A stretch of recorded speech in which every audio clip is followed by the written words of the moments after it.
Hi, this is Matt with Lady Obscure, and I'm here with Tom and Jonas from Evergrey. Yes, you are. Hello? Yeah, thank you. So, first I know we're at ProgPower USA 2015, and you and the festival have a long, long history. You basically grew up together as a band in a festival, and now this is the first time you're here as just attendees. And how is it compared to actually playing? Actually, I was here one time before as an attendee, just as a surprise. Oh, really? Me and Henrik and Michael. So, yeah. Was it to just party? Drink booze. To drink beer on Glenn's dime. On Glenn's dime, you just drink beer. Absolutely. No, we paid it ourselves. But I mean, yeah, as you said, we grown up together, us and Glenn, and he's gotten bigger, we've gotten certainly bigger, yes. And he's the king of here, so, and we're the king of errors. Yeah. Hey, a nice segue into the new album. No, but I mean, I need to say this. Yes. Glenn has been, of course, Glenn even paid our plane tickets to the USA the first time we came here. Yes. He and Larry D and what's his name? D over there, DV Noid, you know him? Yes, I do. So those guys, we have everything. They owe us a lot. Sorry. So yeah, he paid for your plane tickets on your first. Yeah, I mean, so we have pretty much, and then after that, things started cooking in America for us, and we, everything rolled. And I mean, basically, us coming here at all is because of them. Yes. And we got the record deal here because of playing at his festival. When he had it in Lansing. Yes. So it's I mean, we're like best friends. He's buds for life. I mean, Glenn is fucking awesome. I mean, just being here, you know what kind of festival this is. It's all love. It's like a family coming together every year. Yes. And now it's like sold out every year. I mean, in advance. Yes. And that really shows what kind of guy he is to just pull himself, being like a passionate soul for the heavy music, the progressive music and everything. Yeah, it's mind blowing. Yes. Yeah. If you think of where he started out, just being passionate and want to share good music with good people, and now he's doing this and it's sold out fucking every year in advance. Yeah, dude, I mean he's so awesome. Yeah. So we are as happy for his success as he is for us. Yeah. So it's all good, man. When a few years ago, when you came and you played, you did the acoustic set, and then you did the In Search of Truth album in its entirety, and then you did an extra set of just classic Evergrey and newer Evergrey songs. I remember specifically during that set, you joked on stage and you said, we're here again. Maybe for the last time, right, Glenn? And I remember that resonated with me because I said, wow. And Glenn had always said, the festival is going to end sooner than later. And I think people didn't really understand that until the last couple of years. And I thought that was one of it was a really interesting way of saying it, because people need to understand that in order for the music, progressive and power metal, to survive, you have to support it by buying the albums and by coming to ProgPower USA and seeing these bands that never played in America before. Exactly. Because I think a lot of people forget that Evergrey first U.S. show was ProgPower USA. It was Power Mad. Power Mad, yeah. That's when we got to know each other. Yes, at Power Mad. Yes. And then other bands followed suit. You had Camelot, you had Nightwish, things like that. And that wouldn't have ever happened. Exactly. The scene that's here now from Europe is all because of ProgPower. And absolutely. People forget that. And I think that Evergrey was such a huge part of that as well, because I remember I'd never attended until 2010, but I always used to think to myself, Evergrey is playing at ProgPower, I need to go, and for some reason I always hesitated, and then I finally said, I'm just going to do it. And it was the best decision I could have made, because this festival is amazing, and just the fact that you're here again, and you had just come to promote the album, your new album, Hymns for the Broken, which is going to be available in October? No, this 30th, September 30th. September 30th, okay. That was a long question, dude. World record, here's going on. All right, hey. So, I'm just kidding. no, it's fine. It's all good. The best part is doing this interview, I kind of didn't go in advance and prepare, because I had so many questions regarding Evergrey and the festival, and going hand in hand. But coming here to promote your new album, who came up with that idea? Was it the record label or you? It was you. Yeah, I said, it's the best opportunity in the world to meet many of our fans at one place, yes. Playing the shit, meeting the media, doing other American press, yes. Cheaper than calling from Sweden or whatever. So, and again, this is like second family. Yeah, it is. Just, Evergrey has such a long history with ProgPower and with Glenn and with the bands here. Yes.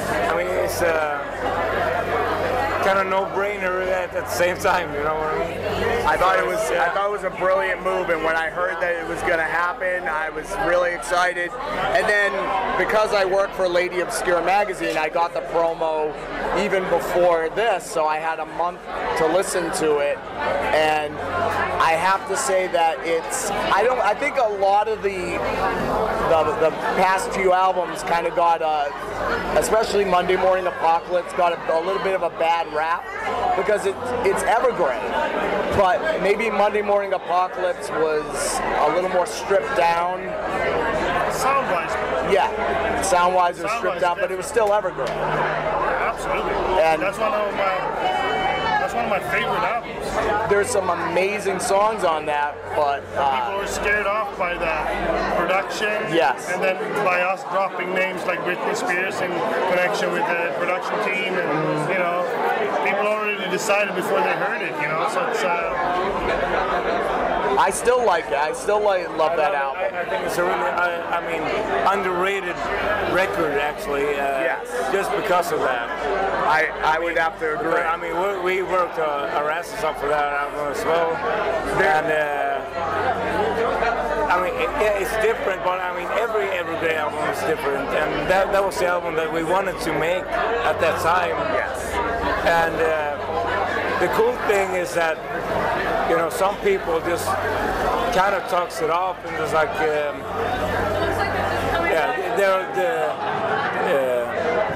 the least best Evergrey album, but at the same time, when we play those songs live, we get huge response. Yes. Every time. And, because it's all like everything's in the pocket, and it's just like such a live-oriented songs. Yeah, they just kick ass live. And they're a little shorter on that album. Yeah, I know, yeah. But it doesn't matter, because the Evergrey sound is still so prevalent in the music. Yeah. I don't see it as a big departure. I just thought people said the production was a little different than the other albums. And it is. But we have to progress ourselves. Dude, that's what being progressive is all about. We have to do something different. We can't just repeat ourselves. Yes. Then, if we did, we would probably don't have any fans anymore. Yeah, you can't. When you start doing things for other people, we're on fucking thin ice. Yeah, I agree. We have always done what we wanted to do because we make music for ourselves. We don't make it for you guys. Exactly. You have to be happy first. After we have done what we need to do, we are super fucking curious and wishful and hopeful that you will love it, but we need to do it for us first. Well, and getting to that with Hymns for the Broken, I had a chance to listen to it for about a month before ProgPower, and I have to say that while a lot of people say things like, "Oh, it's kind of a throwback to the first 3 albums," I don't agree. I don't agree at all. I don't either. I don't think it sounds like those. It just sounds to me like Evergrey. It's a new Evergrey album. Yeah, and I love Torn and I love Glorious Collision. They're different albums, and I think with Hymns for the Broken, I think the songs are so strong and the choruses and the melodies are so strong that's why the album is such. I think there's an energy about it that shows that you guys were looking to come back with a vengeance. Yeah, well, dude, if we were to do this, another album cycle, it's a lot of fucking work. It will go on for 3-4 years. Yeah. I was done with this. Seriously, I was done with it. Not in a pessimistic, bitter state. I was done with it. I accepted the fact that when Hannes came and said, "Hey, dude, I got an offer from Sabaton," I said to him, "Yeah, of course you should do that." Because what kind of a friend am I to him to sort of deny him the world in a way? Because, because I didn't see Evergrey going, I was done. So when all these coincidences that led up to us playing again, it's, first of all those coincidences are psycho weird. Yeah. But when we finally did decide that we would do this, of course we owe Evergrey as an entity to do the best we can. We have always done that. We have never ever done an album where we felt like, that was so-so. Never. We put so much money and life into all of what we do that pisses you off when people say that you didn't try your best. And I think people forget that you're artists first, and that you have to be happy with what you're doing first. But I was at the listening party, and I thought the reaction that you got from the people that were there was really positive. I thought people were really digging it. And did you get that feeling that when you were talking to people as they were coming through the line that they were really enjoying it? Yeah, absolutely. But I mean, it's really hard. I know her from Sweden. Really?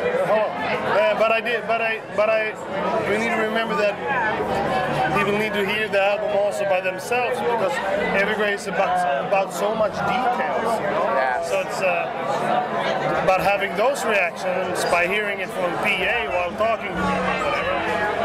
And that's why I was so glad I got to listen to it on my own. I listened to it in my car, I listened to it on my iPod, I just was over and over and over again.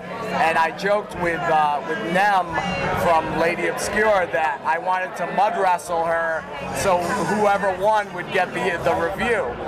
And of course I let her, because she's in Turkey, I couldn't mud wrestle her, so we ended up, I let her, she's the boss, so I let her review it, and she gave it a glowing review. She loves the album just as much as Lady Obscure. The whole team loves the album. We believe in the album, so whatever we can do to help you in promoting it, by doing this interview, by doing the review, we'll do whatever we can, because that's what Lady Obscure is that we want to bring the obscure music that's in the underground, and we want to tell people, you need to listen to this. And that's it. We need that in the world now, because there's so much cookie cutter music out there. You need bands like Evergrey to come out there and say, this is true passion about the music. It's fresh, it's heavy. And I mean, that's so cool now that we are doing all these, the competitions that Noise Creep magazine, for instance, had, where we do the video thing, and we are winning it. We're up there. We're beating bands like Slipknot, Korn, Five Finger Death Punch, and In Flames. and because people have understood the passion of it. Bands that have, like In Flames, who has a huge following, and you were neck and neck. Yeah, we almost won. You all? I voted every day. So did I. So that was where all those votes came. Yeah. I do have to say that the general response I've been getting from people that have listened to the album, people love it, and I think it's going to do really well for you. Now, what do you have planned as far as like promoting as far as a tour? I mean, promotion-wise, we've been doing this promotional tour now for 3 weeks, almost every day. We're going to London and Paris, and now I'm going to Paris when I get home. Yeah? Oh, actually this week. I fucked up. So, ProgPower just lets everything blend together. Yeah, dude, I'm so fucking out of this place. I don't even know where I am anymore. It's like, but I'm glad I'm here. Yes, and we are too, because we've been having a blast with you guys. And, of course. I wanted to touch on what you had said earlier about. I wanted to touch on what you said earlier about when you said that you were done, and you thought that it was going to be the end of Evergrey. It was kind of like another parallel with ProgPower, because Glenn had said last year that was it. He was done because he didn't feel the people were supporting enough to keep continuing it. And then he was surprised because this was a sellout in a month, so he's decided to continue going, and you guys have decided to keep going.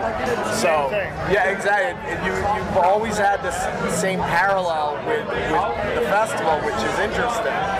Now with the U.S., do you have any plans for a U.S. tour as either support or headlining? Absolutely.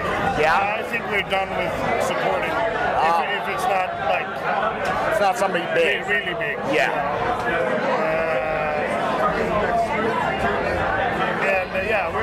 We have plans for next year. So we'll have to wait and hear what that's going to be. Yeah. Okay. Because we want to take things slow now. Yes. Because we've been in business-wise, we were in shitty situations because we rushed things before. Yeah. And now we wanted to make sure that we got the King of Eras video out, we waited the response, because we don't have a management, we don't have an agent, and now we want to decide on who we want to work with. Yes. And now we're in a much better position, of course, to choose. Now, speaking of the King of Eras video, that was done by Patrick Uleas, yeah. And he's done a lot of great videos. So was it because of you've seen his past work? We've been working with him since he did our DVD, you know. Yeah. And so he's done like 8 videos with us, plus the DVD. So. He always seems to get more out of less, as far as like that's the art. He makes things look bigger. Yeah. And that's what I love. Yeah. He's as passionate about music, about the picture, as we are about music. So yes. We are just fucking super fortunate to be working with people like him, and like Jacob Hansen. Yes. And like him. And like absolutely, yeah. We're a bunch of great dudes. Now, I have to ask Jonas, when you came back to the band, when they asked you to fill in for some of the European dates, and you decided to come back, did you think it was just going to be a temporary thing, just to fill in those shows, or did you talk about it and think about it and say, I want to come back because I want to continue Evergrey? Yeah, I know what you mean. For those dates, that was all that there was. But I mean, of course, I had been starting to missing playing that kind of music and playing together with the guys again. Yeah. Because I was starting writing songs, quite a while before that, before they even, I mean, this wasn't even, this even came up. So when they asked me, it's like, of course, yeah, why not? I mean, it's like, yeah, I mean, let's just help them out, and we're buddies, you know, and so, of course, so we started to rehearse the songs, and I practice the songs, you know, alone before we rehearse them, and it's kind of like, fuck, I kind of miss this, you know, it's been such a huge part of my life for so long. It's, I mean, it would be strange if you didn't, you know, it's... it just felt right as soon as you started. Yeah, yes, it kind of grew on me at the same time, because I was really careful that I wasn't going... I didn't want to be just caught in the moment and just do something that I was going to regret later, because I was so afraid of ending up where we left off. Yeah. When we left, okay, yeah, had to leave. So I took it really, I was really careful, yeah. You know, and then we started talking about maybe like hiring me for doing the drums of the album as a session drummer, and I was like, yeah, well, I probably could do that. That was my spontaneous answer, but the more I thought about it, it's like, dude, if I'm gonna do this, if I'm gonna play on an Evergrey record, I want to do it 100%. I wanted to be there. So we had a bunch of one-on-one meetings, kind of therapeutic sessions, really, one-on-one. You know, me and Tom, we had a bunch of them.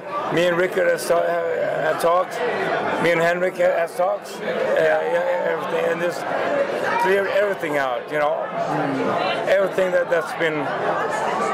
I don't know. Things in the past that might have been brought up, and everything. That was out there. Yeah, cards on the table, and said, if we're going to do this, we have to do this right. And I mean, every one of us have grown and matured as people since 4 years ago. Yeah. And that just felt. You really felt that straight away when we had the talks, and we just cleared the air. It's like, dude, is this for real? This is so fucking awesome, just talking about this. Yeah. I mean, it has a lot of, to do with this guy. I mean, he's like, he was the driving force behind the therapist of us. Really? You? Yeah. You were the therapist? Yeah. He's the one who was really like, dude, what's up? Let's build the table. Maybe we're gonna do this. And like, fuck yeah, man! It was like so great.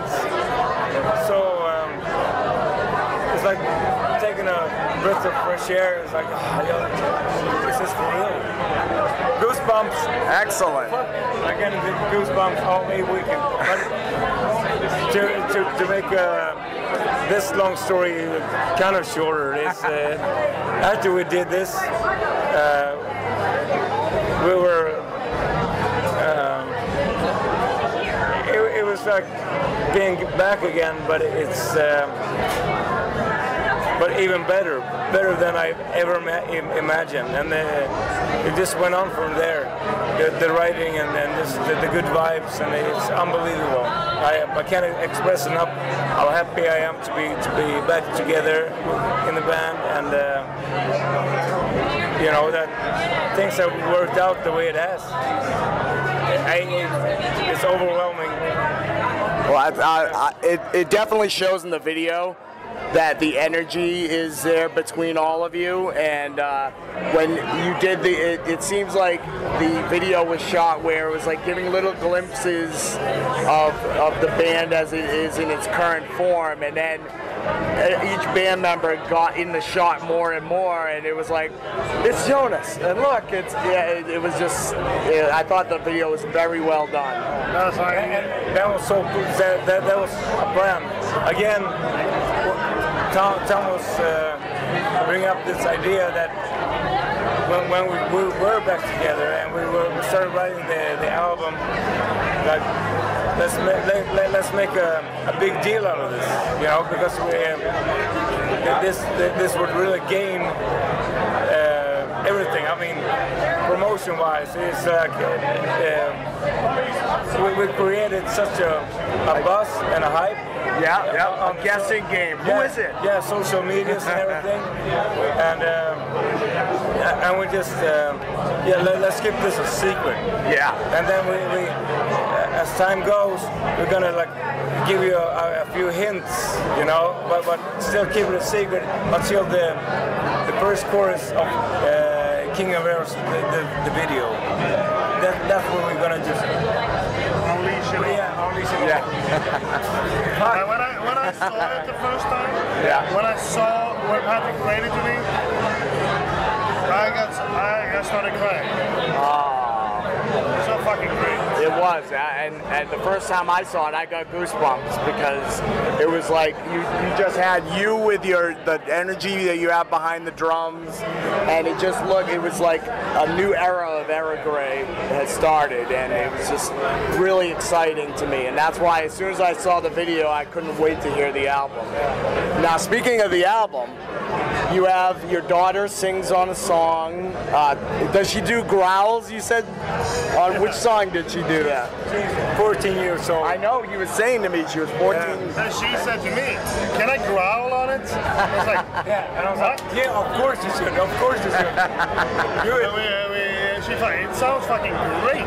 Yes. Yeah. I mean, she kicks a lot of female growlers fucking ass. Yeah. She's doing it for fun. She's had a laugh doing it. It's like,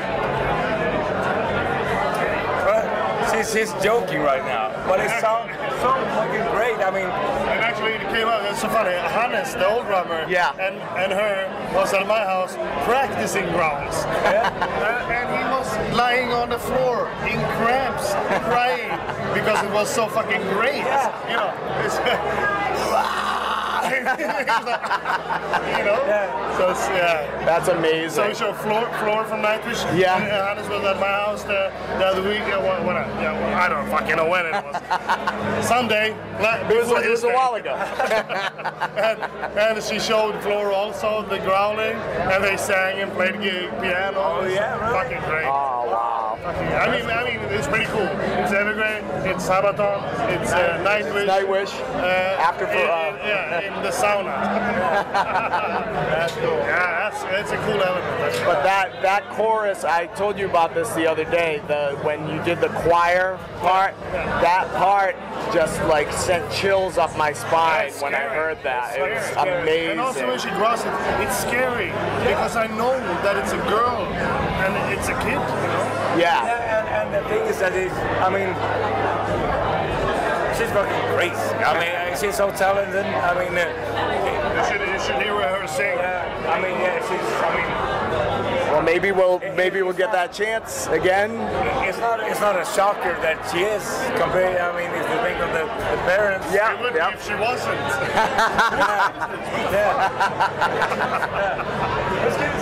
I know you were unfaithful, fucking bitch. You fucked the mailman. But she's just crazy talented, and when she did the clean takes first, and then she just, hey, you can see it in her eyes. She was like kind of up to trouble, you know, when he said, hey, can I do the growls? Can I do the...